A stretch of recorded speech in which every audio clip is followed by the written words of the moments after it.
Madam President, first of all, I would like to wish to all of our African colleagues a happy Africa Day.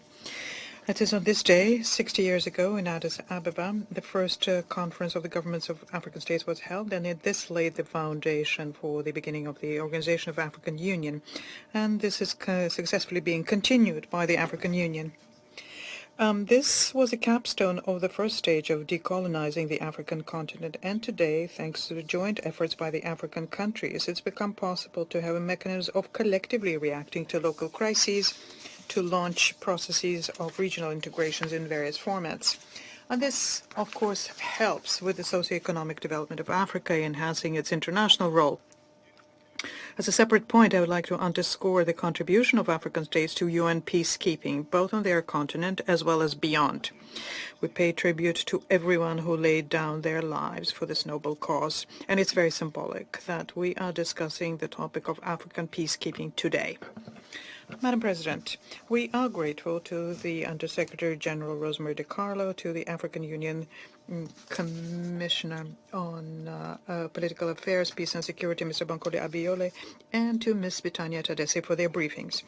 We studied very carefully the Secretary General's report on the implementation of Security Council Resolutions 2320, 2378, which contains considerations related to the financing of African Union peace support operations mandated by the Security Council. Russia supports the position of African countries when they say that it is necessary to take effective measures to increase predictability, sustainability, and flexibility on this issue. We think it's not normal when you have peace and security in Africa depending on irregular assistance from individual states or their associations. We're convinced that Africans, better than anyone else, know the nature and root causes of instability in their region. They have come a long way in putting together the regional peace and security architecture and have today the mechanisms which are needed. This mechanism take into account the local characteristics and complement the UN efforts and do this within their area of responsibility and their mandate.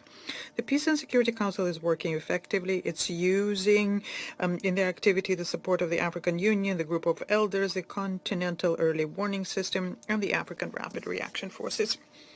The Peace Fund is being replenished.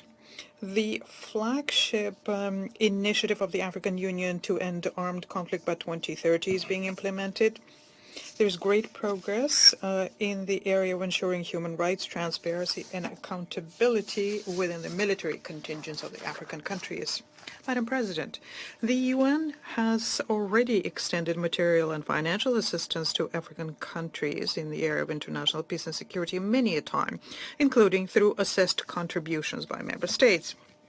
The most recent examples are the logistical support through UNSOS to the peacekeepers in Somalia, the hybrid peacekeeping operation between the UN and AU in Darfur, assistance by the Blue Helmets in Mali to the Joint Sahel G5 forces.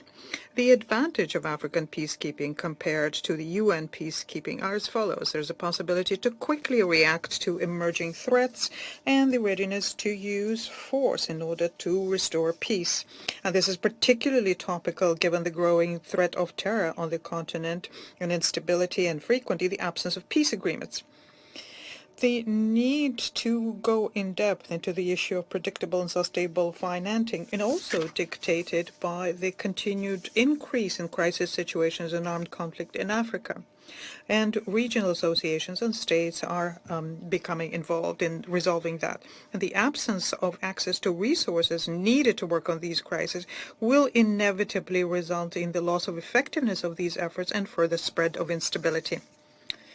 Madam President, our African colleagues are able to take responsible decisions on ensuring peace and security in their region. This was also shown at the recent summit of the Continental Organization and the decisions that came out of there, the decision to use the Peace Fund and the Reserve Fund to work on crises so as to support the operations by the East African Community and DRC and the resolving of the financial issues under ATMIS. We highly value the reaffirmed readiness of the regional players to sponsor 25% of expenditure on peace and security, including peace operations. This shows not in word but in deed the principle of African solutions to African problems is inactive.